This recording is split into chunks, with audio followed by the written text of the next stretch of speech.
नमस्कार, मैं हूं आशीष चित्रांशी और आप देख रहे हैं the news launcher. Nishikant Dubey, इस नाम को जैसे ही आप जेहन में लाएं, आपको सत्ता का अहंकार साक्षात नजर आने लगेगा। अब इसे हम क्या कहें, मैं तो बोलने में थोड़े कड़वे शब्द भी इस्तेमाल कर ही देता हूं। दुर्भाग्य कहिए कि बाबा धाम, जहां दुनिया सर नवाती है, महादेव जहां विराजते हैं, 12 ज्योतिर्लिंगों में से एक बाबा धाम जहां विराजते हैं, देवघर, वहां से सांसद हैं निशिकांत दुबे। अविनाशी खुद को कहने वाले मोदी के राज में सत्ता का अहंकार इतना हो गया कि महादेव के सामने भी मर्यादाओं को लांघने का दुस्साहस कोई व्यक्ति करने लगता। ये दुर्भाग्य है। सनातन की रक्षा करने की बात करने वाले लोग, हिंदुत्व के पैरोकार खुद को बताने वाले लोग ऐसा कैसे कर सकते हैं? ये उनके चरित्र का असली मूल्यांकन है। लेकिन खबर ये नहीं है। ये खबर तो मैंने आपको 2 दिन पहले बताई थी। खबर ये है कि निशिकांत पर एफआईआर हो गई है। दुबे जी की गिरफ्तारी होने वाली है। अब कब होती है ये तो हेमंत सोरेन की पुलिस पर निर्भर है, लेकिन गिरफ्तारी की तलवार तो लटक ही रही है। मनोज तिवारी भी जेल जाएंगे। ये सब करने का साहस किसने किया है आपको पता है? हमारे साथ मौजूद हैं।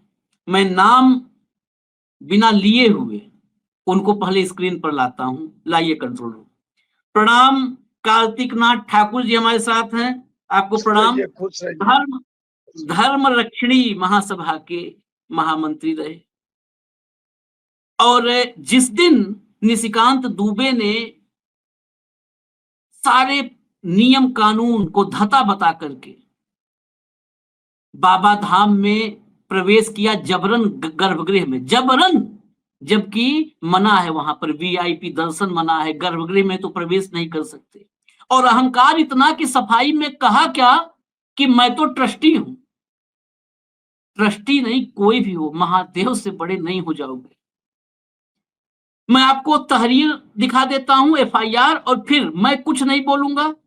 मैं छोटे छोटे सवाल करूंगा और महाराज आपको जवाब देंगे। ये देखिए, थाना प्रभारी बाबा बैद्यनाथ धाम, उनको तहरीर दिया था कार्तिक नाथ ठाकुर साहब ने। आप देखिए, ऊपर लिखा हुआ है कार्तिक नाथ ठाकुर। ये तहरीर है, पूरी तहरीर आपके सामने पढ़ सकते हैं आप। तहरीर है, इसमें पूरा ब्रीफ किया हुआ है कि क्या क्या दोष है, क्या क्या अपराध किया है निशिकांत ठाकुर ने। एफआईआर का मतलब है अपराध किया है, तब एफआईआर हुई है। हालांकि पुलिस जांच करेगी, लेकिन प्राथमिकी दर्ज हो गई है। प्रथम दृष्टया जब प्राथमिकी दर्ज तभी होती है, जब फर्स्ट इंफॉर्मेशन रिपोर्ट, जब प्रथम दृष्टया पुलिस को लगता है कि हाँ आपराधिक कृत्य हुआ है। जांच तो फाइनल आगे होगी।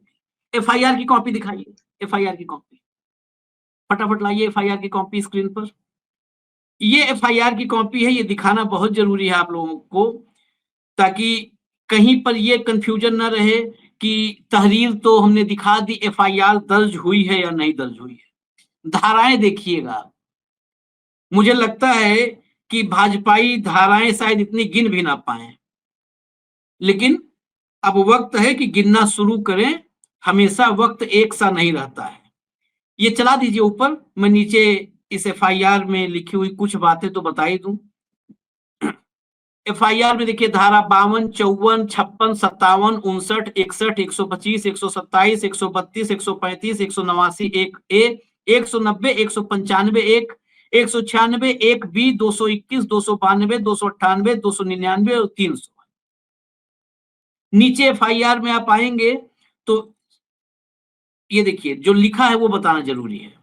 सेवा में श्रीमान थाना प्रभारी बाबा बैद्यनाथ धाम, थाना विषय दिनांक 2 अगस्त 2025 को बाबा बैद्यनाथ मंदिर के गर्भगृह में निकास से जबरन, ये मैंने विजुअल भी दिखाया था, निकास के रास्ते से, एग्जिट के रास्ते से घुसे थे, जबरन प्रवेश के संदर्भ में महाशय दिनांक 2/8/2025 को रात्रि करीब 8:45 बजे के करीब, जब बाबा बैद्यनाथ मंदिर में उस दिन कतारबद्ध सभी श्रद्धालुओं के जलार्पण के पश्चात बाबा बैद्यनाथ के गर्भगृह में लगे अर्घे के हटने के पश्चात स्थानीय तीर्थ पुरोहित के पूजा के बाद परंपरागत बाबा बैद्यनाथ धाम की सायंकालीन कांचा जल पूजा हो रही थी। मैं बाबा बैद्यनाथ मंदिर के गर्भगृह में कांचा जल पूजा के बाद चरणामृत लेने हेतु खड़ा था कि भारी हो हल्ला होने लगा, जिस कारण बाबा बैद्यनाथ धाम की कांचा जल पूजा रुक गई। मैंने किसी के बुलावे पर बाबा बैद्यनाथ मंदिर के मंझला खंड गया तो देखा कि गोड्डा लोकसभा के सांसद श्री निशिकांत दुबे अपने लड़के कनिष्क कांत दुबे, श्री निशिकांत दुबे के सचिव श्री शेषाद्री दुबे और दिल्ली के सांसद मनोज तिवारी उनके सचिव सहित कई अन्य व्यक्ति वहां खड़े हैं तथा पुरोहित उन्हें मना कर रहे हैं कि अब बाबा बैद्यनाथ को कांचा जल चढ़ चुका है, गर्भगृह में प्रवेश न करें एवं बाहर निकल जाएं। मैंने भी उन्हें गर्भगृह में प्रवेश करने से मना किया, लेकिन स्थानीय सांसद एवं अभयानंद झा ने श्री मनोज तिवारी और उनके सचिव को जबरन गर्भगृह में के भीतर प्रवेश करा दिया। अब इतनी कहानी मैंने बताई दी, बाकी मैं श्री मुख से सुनूंगा महाराज जी के, उन्हीं की जुबान से आप सुने। हटा दीजिए, अब एफआईआर हटा दीजिए। क्या हुआ उस दिन महाराज और एफआईआर? मैंने सुना है, मैं तो झारखंड में उतना करीब से नहीं जान रहा हूं, मैंने सुना है कि निशिकांत दुबे के खिलाफ वहां पर कोई आवाज नहीं उठा पाता है, आपने एफआईआर करवा दी। मतलब ये तो कहीं ऐसा तो नहीं कि बड़ा रिस्क ले लिया आपने? हम बाबा के भक्त हैं और मैं इस चीज में विश्वास रखता हूँ कि जितनी सांसें ईश्वर ने मुझे दिए हैं उससे कोई एक सांस छीन नहीं सकता और न कोई एक सांस उसमें जोड़ सकता है। और देवघर शहर मुर्दों का और गूंगों का शहर नहीं है। हम लोग मुर्दे और गूंगे नहीं हैं। गलत जब भी होगा, जहां भी होता है गलत, अगर हम लोग देखते हैं गलत है तो उसका विरोध करते हैं और विरोध करेंगे। इसका परिणाम क्या होगा वो ईश्वर के हाथ में है, वो उस चीज का भय नहीं है। उनके मैं जानता हूं वो कुख्यात हैं, वो काफी क्षमतावान हैं, वो कुछ भी कर सकते हैं, वो कुछ भी करवा सकते हैं, लेकिन इसके बावजूद मुझे अपने बाबा के ऊपर पूरी आस्था और विश्वास है और मैं उसी आस्था और विश्वास के भरोसे गलत का विरोध करता हूं। इन्होंने गलत किया, जबकि निशिकांत दुबे जी यहाँ के सांसद हैं, बचपन से यहाँ रहे हैं, वो जानते हैं कि कांचा जल पूजा मंदिर की सारी परंपराओं को बहुत अच्छी तरह से वो जानते हैं। उसके बावजूद उस दिन कैसे होता है न, जब काल मनुष्य पर छाता है पहले विवेक मर जाता है। तो कभी न कभी यहाँ पर रावण का घमंड टूटा है। रावण जो उतना प्रतापी था, पूरे ब्रह्मांड को जिसने कई कई बार विजय किया है, लेकिन यहाँ की भूमि से वो बाबा को एक सूता ऊपर नहीं उठा सका और उसे यहाँ अपना अहंकार त्याग करके यहाँ से जाना पड़ा। तो ये अहंकार को हरण करने की भूमि है और बाबा बैद्यनाथ यहाँ सभी का अहंकार छिन्न करते हैं, भंग करते हैं। बस मैं उसी चीज पर विश्वास करते हुए, उन्होंने गलत किया, मुझे जो लगा ये इस गलत का विरोध होना चाहिए, इसलिए मैंने ये एफआईआर किया। नहीं, आपने, मैंने एक वीडियो आपका देखा था जिस दिन निशिकांत दुबे ने जबरन गर्भगृह में प्रवेश किया, करवाया, उस दिन का भी। उस दिन के बाद क्या निशिकांत दुबे ने, वहां के सांसद, और आपने बताया बचपन से रहे हैं, हालांकि बचपन में शायद यह अहंकार न रहा हो साथ में उनके, क्या उन्होंने क्षमा मांगने की, माफी मांगने की, चलिए गलती हो गई माफी मांग लेता हूं, क्या इतनी भी कोशिश नहीं की? न उन्होंने तो उल्टा अपने ट्रस्टी होने का दंभ दिखाया और प्रकट किया कि मैं तो ट्रस्टी हूँ। जिस ट्रस्ट की वो बात कर रहे हैं वो ट्रस्ट नहीं, बाबा बैद्यनाथ बासुकीनाथ श्राइन बोर्ड है जिसके कई सदस्य हैं उन सदस्यों में से एक सदस्य वो भी है। और आप सबों को ये मालूम हो, श्राइन बोर्ड के अध्यक्ष हमारे मुख्यमंत्री महोदय होते हैं, और मुख्यमंत्री महोदय भी सावन में जब पूजा करने के लिए आते हैं तो वो भी अर्घे के माध्यम से ही पूजा करके जाते हैं। लेकिन तो निशिकांत जब दुबे, हाँ जी जी आप बोलिए, आप बोलिए। हाँ। निशिकांत जी उस दिन जबरन प्रवेश किए, जबकि सभी श्रद्धालु, हजारों हजार लाखों श्रद्धालु दिन भर का अपना जलार्पण करने के पश्चात जब अर्घा हट गया, और वो जानते हैं काचा जल पूजा में, काचा जल की जब पूजा होती है उसके बाद उस समय हम लोग भी बाबा को स्पर्श नहीं कर सकते, न पूजा कर सकते हैं। ये आज की बात नहीं है, ये परंपरा आज की नहीं है, सैकड़ों वर्षों की परंपरा है। 60 वर्ष मेरा उम्र हो गया, मैं देख रहा हूँ, हमारे पिताजी दादाजी ने देखा, इस परंपरा का निर्वाह सभी परंपरागत रूप से होते चले आ रहा है। तो इस परंपरा को उन्होंने भंग करने का प्रयास किया। अच्छा, आप लोगों ने, आप उस समय मौजूद थे, आप लोगों ने निवेदन भी किया कि ऐसा मत करो आप, तो क्या मतलब मैंने उन्हें रिएक्शन कहा, था? मैंने उनसे सादर कहा कि एमपी साहब ये गलत हो रहा है, ऐसा ना करें, आप लोग बाहर चले जाएं, इनको बाहर कर दें। क्योंकि काचा जल पूजा हो गई, अब जल चढ़ेगा नहीं, कल चढ़ा लेंगे। उस समय होते होते 9 बज गया था। तो इन सारे बातें होते होते मैंने कहा जब रात हो ही गई है तो ये रहेंगे, सवेरे पूजा करके चले जाएंगे, सवेरे पूजा कर लेंगे। लेकिन जबरन उनको प्रवेश कराने लगा, तो मैंने मना किया। अभय को जब ले जाने वालों को मैंने कहा तुम लोग ये गलत कर रहे हो, ऐसा नहीं करना चाहिए। लेकिन बात है समरथ के नहीं दोस्त गुसाई, जो सामर्थ्यवान होते हैं उनका कोई दोष नहीं होता है, और उल्टे वो आएंगे और कल हमारी ही छिछालेदार करने का प्रयास करेंगे। मैं जानता हूँ, मैं वाकिफ हूँ उनके व्यवहार से। तभी तो मैंने आज शुरुआत में ही कहा कि उनके व्यवहार से वाकिफ होते हुए भी आपने ये फैसला लिया, ये कदम उठाया है, ये बड़ा मतलब मेरे लिए, मैं खबर सुनते ही जब देखा कि एफआईआर करवाया किसने और आपका नाम देखा तो मुझे भी, मैं हतप्रभ रह गया कि आपने इतना बड़ा फैसला लिया, ये जानते हुए कि क्या क्या हो सकता है। खैर, इसमें एक और मैं टेक्निकल पॉइंट समझना चाहता हूं कि निशिकांत दुबे पर एफआईआर हो गई, दुबे जी चैलेंज कर रहे हैं, उनकी पोस्ट है कि मैं आऊंगा खुद गिरफ्तारी देने, खुद गिरफ्तारी देने। क्या ये आपके इस एफआईआर को या आपके कदम को डिफेम करने की कोशिश है कि देखो मैं तो खुद एफआईआर हुई तो आ गया, या ये झारखंड पुलिस को चुनौती दे रहे हैं?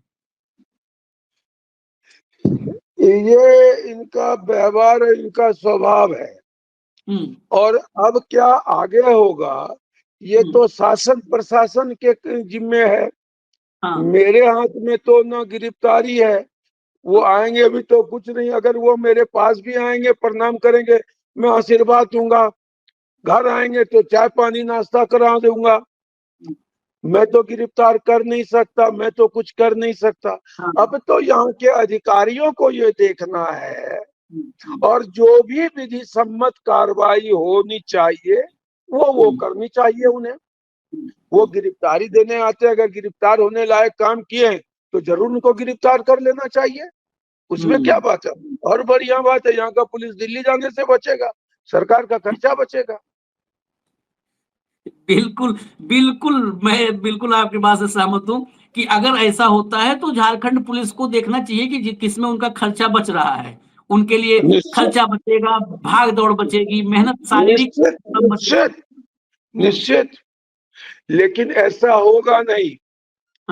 मैं जानता हूँ वो रांची हाईकोर्ट जा चुके होंगे, मैं जानता हूँ। अभी हाल में ही अभी पत्नी पर एफआईआर हुई थी तो हाई कोर्ट पहुंच गए, जांच रुकवाई वहां से जाकर के आनंद फानंद में। ये आश्चर्य की बात है हम लोग केस करते हैं, नंबर आते आते महीनों महीने बीत जाते हैं, इनका नंबर तुरंत लग जाता है, निर्णय तुरंत हो जाता है। आश्चर्य लगता है कभी कभी।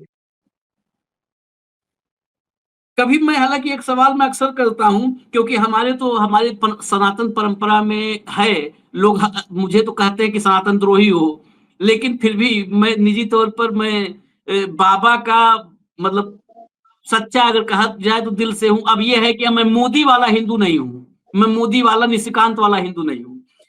हम लोग उस परंपरा से हैं जहां पर अपने इष्ट देव से भी हम लोग प्रश्न करते हैं, उनसे ही पूछते हैं कि प्रभु स्वामी मेरे जो है, क्या मुझसे अपराध हुआ, क्यों आप हम पर कृपा दृष्टि नहीं, हमारी तरफ नजरें नहीं फेर रहे हैं, कृपा नहीं कर रहे हैं। क्या आप लोग पूछते नहीं है कि इस दौर में कि अदालतें, हे बाबा, ये अदालतें भी वीआईपी लोगों को वीआईपी ट्रीटमेंट दे रही हैं, कब हम लोगों को है? कभी बाबा से पूछना चाहिए वैसे। ये बहुत बड़ा विषय है। बाबा से तो हम लोग बहुत चीज पूछ लेते हैं, मांग हाँ लेते हैं, हाँ लेकिन इस विषय पर हम क्या कहें। लेकिन ऐसा ही होता है, हाँ। और ऐसा ही हो रहा है। अब विशेषकर इनके मामले में ज्यादातर यही होता है। हम्म हम्म हम्म। चलिए इनके आज मामले आप, में, हाँ हाँ, जी जी, आप बोलिए, आप पूरी बात करिए तभी। हाँ, पूरी इनके मामलों में मैंने जब भी देखा ही ऐसा ही हुआ है, और इन्हें तुरंत राहत मिल जाती है, और ये विजय का चिन्ह लेकर के सबके समझ प्रकट हो जाते हैं और सबका मखौल उड़ाते हैं। लेकिन कभी न कभी, कभी न कभी, कभी न कभी बाबा जरूर देखेंगे, और ये सत्य का विजय होगा और असत्य की हार निश्चित होगी, और कभी न कभी घमंड जरूर टूटेगा। बिल्कुल, आपने शुरू में ही कहा था कि जहां रावण का घमंड नहीं टिका, और वैसे भी बाबा हैं हमारे महादेव, बहुत भोले हैं और बहुत सब्र है उनमें, बहुत सब्र है। निश्चित, लेकिन जब वो सब्र खत्म होता है तो फिर प्रलय आता है। निश्चित, निश्चित। समय चलिए आ खैर आज, चुका है, हाँ हाँ, जी जी जी, बोलिए। समय समय समय आ चुका है। बहुत जल्द बाबा का न्याय सत्य देखेंगे। चलिए, ये देवघर ही नहीं, सभी देशवासी इंतजार कर रहे हैं, और सिर्फ एक नहीं, कहीं भी कोई अन्यायी है और अन्याय कर रहा है, अहंकारी है, अहंकार में डूबा है, तो बाबा सबको सही समय पर सही ट्रीटमेंट देंगे। आज आप न्यूज लॉन्चर पर आए, मैं तो इसके लिए आभारी भी हूं, और न्यूज लॉन्चर के जरिए मैं सभी दर्शकों से भी कहता हूं कि जब भी बाबा के सेवक, सेवक ही बाबा के तो सब सेवक हैं, बाबा के सेवक अगर यहाँ पर आपको दिख रहे हैं, हमारे साथ बैठे हैं, तो ये भी हमारे लिए एक आशीर्वाद जैसा है। मैं कार्यक्रम के अंत में फिर आपको प्रणाम करता हूँ, चरण स्पर्श, आपको सादर चरण स्पर्श। आपको कभी भी, आशीर्वाद मिले, आपको जी कभी आशीर्वाद भी, मिले, और जी आप जी आए बाबा धाम, आए बाबा की पूजा करने के लिए। जी, आपका धन्यवाद। और स्वागत रहेगा। कभी भी हमारे लिए कोई भी आदेश हो, कभी भी, मैं तो बिल्कुल जो कहता हूँ पब्लिक के सामने कहता हूँ, कोई आदेश हो जहां पर अन्याय, अहंकार चरम पे जा रहा हो, कभी भी आदेश हो, हमें जैसे आपने बिना परवाह किए एफआईआर करवाया है, तो हमें रत्ती भर परवाह नहीं है कि हमारा क्या होगा। जो हमारा होगा वो बाबा तय करेंगे, ये कोई नहीं तय करने इससे किसी की, इससे कोई और तय नहीं कर सकता है। जो कोई नहीं तय उन्होंने कर। कह दिया है, बस हाँ वो होगा। हाँ, तो बस आप आदेश करिएगा तत्काल, जिस विषय पे आप आदेश करेंगे हम उस आदेश की पालना करेंगे। बहुत बहुत धन्यवाद, और फिर से प्रणाम आपको। खुश रहिए, खुश रहिए, खुश रहिए। जय भगवान।